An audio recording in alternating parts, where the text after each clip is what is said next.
मां सुमित्रा भी लक्ष्मण को शिक्षा देती है। रामचरितमानस में सादृश्य में इसका बहुत विशद वर्णन है। वह शिक्षा हम सब साधकों के लिए भी है। एक साधक सेवा के लिए, साधना के लिए निकला है। अच्छी मां, नेक मां, जिसे वास्तव में पुत्रवती मां कहा जाता है, वह है मां सुमित्रा, जिसकी कोख सार्थक सफल अपने मुख से कहती है, मेरे पुत्र ने मेरी कोख सार्थक कर दी, मेरा जननी होना सफल कर दिया। हम सबको, विशेषतः माताओं को कहती हैं, सुमित्रा, कोख तो उसी मां की ही धन्य है जिस कोख से राम भक्त पैदा होता है। अन्यथा मां निपुत्र ही रहे तो अच्छा है। मां सुमित्रा के बोल्ड शब्द पुत्र को क्या उपदेश देती हैं, क्या शिक्षा देती हैं। काफी कुछ तो आप जी ने पढ़ लिया है, सार तो वही है। रामचरितमानस थोड़ा और ढंग से वर्णन करता है, पर बात लगभग वही ही है। पुत्र तो राग, रोष, ईर्ष्या, मद और मान में स्वप्न में भी इनके वशीभूत न होके, विकारों को छोड़ के मन, वचन एवं कर्म से प्रभु राम की सेवा करेगा तो तुझे प्रभु राम के श्री चरणों में अविरल शुद्ध प्रीति मिलेगी। एक मां लक्ष्मण के उपदेश के माध्यम से हम साधकों को कह रही हैं, ये 5 बातें भक्ति में प्रमुख बाधा है, प्रभु में प्रीति पैदा करने में मुख्य बाधाएं हैं। एक एक करके देखते हैं इन्हें क्या अभिप्राय है मां सुमित्रा का एवं संत महात्मा इन 5 के बारे में कैसे इंटरप्रेट करते हैं। सर्वप्रथम मां के कई ने कहा,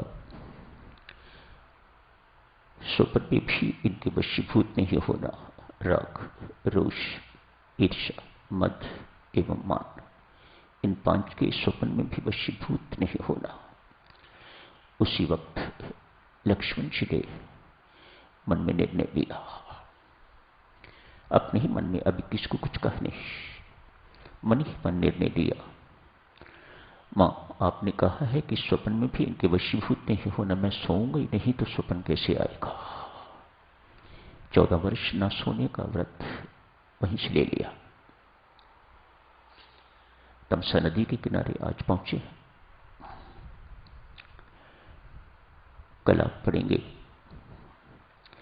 जो अयोध्यावासी साथ आए हुए थे, बड़े विद्वान भी आए हुए हैं, गृहस्थी आए हुए हैं, पंडित आए हुए हैं, उन सब ने मनाने की कोई चेष्टा की है, अपनी अपनी युक्तियां लगाई हैं कि राम किसी ढंग से वापस चले जाएं।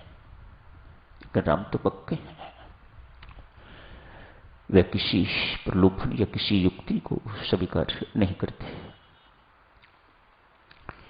ये लोग राम जी के कहने पर भी वापस नहीं जा रहे। कैसा स्नेह है अयोध्यावासी में, अनिर्वचनीय स्नेह,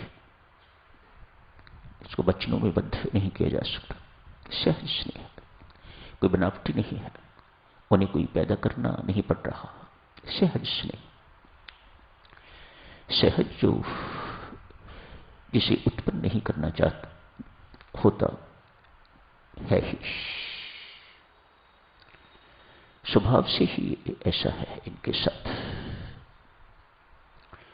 यूं कहिए जन्मजात है, सहज, जन्म से साथ है। सहज जो जन्म से साथ है, सहज मानो उनके स्वभाव में ही प्रभु राम के प्रति स्नेह है, सहज स्नेह। कोई वापस जाने को तैयार नहीं। प्रभु राम ने लीला रची है, सबको सुला दिया है। साधना में सोना बहुत अपराध है। रात की निद्रा में भी और दिन की निद्रा में भी, दोनों निद्राओं में सोना बहुत अपराध है। भक्ति में साधक इनके प्रति जागरूक रहे। जैसे ही ये सोए, मध्य रात्रि के बाद सब देख लिया कि सो रहे हैं, सबको सुला दिया। सो क्या रहे हैं, सबको सुला दिया। सत्य तो यही है। सुमंत से कहा रथ तैयार रखना। बस थोड़े समय के लिए अयोध्या की ओर गए हैं, मुड़ लिया है जंगल की ओर। लक्ष्मण ने जो निर्णय लिया था मन ही मन, उसे पुष्ट कर लिया। ये सोए तो राम चले गए। मैं अपने जीवन में कभी ऐसा नहीं होने दूंगा। मैं 14 वर्ष के लिए दिन रात कभी नहीं सोऊंगा।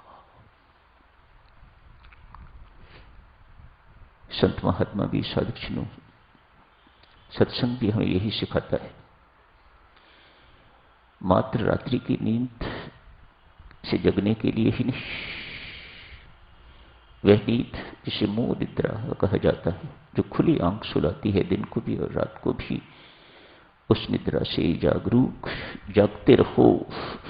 एक संत क्या कहता है, जागते रहो। जैसे एक पहरेदार रात को हाथ में छड़ी लेके घूमता है, बजाता बजाता, जागते रहो, जागते रहो, जागते रहो। कौन सुनता है, सब सोए पड़े हुए होते हैं। इसी प्रकार से संत की भी कोई बिरला ही सुनता है। संत भी यही रात्रि की निद्रा जो आंख बंद करके ली जाती है, एवं दिन की निद्रा जो खुली आंख ली जाती है, जिसे मोह निद्रा कहा जाता है, जिसमें हम सब फराटे मारते हैं, उस निद्रा से भी जागते रहने के लिए संत सचेत करता है। राग, रोष, परमेश्वर के प्रति ही तेरा अनुराग हो। उनके सिवा जितनों के साथ भी तेरा राग है, उससे रहित हो जाओ। सपन में भी इनके वशीभूत नहीं होना।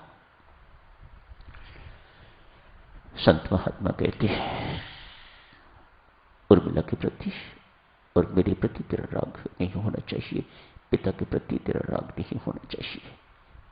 आज से तेरा अनुराग सिर्फ प्रभु राम के साथ। राम है तेरे सर्वस्व।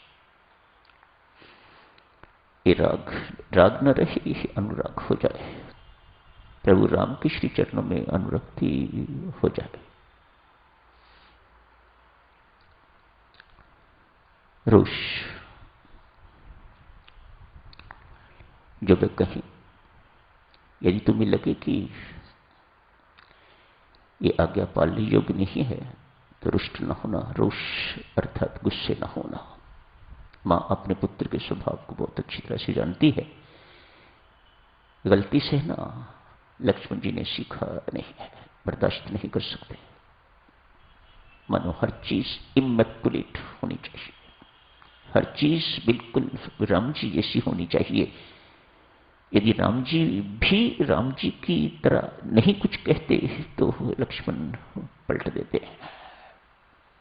He is such a strong personality in Shri Raman ji. किसी को स्पेयर नहीं करते। राजा जनक को बड़ी सभा में डांटा है, किसको नहीं डांटा। मान किसी की भी परवाह नहीं करते।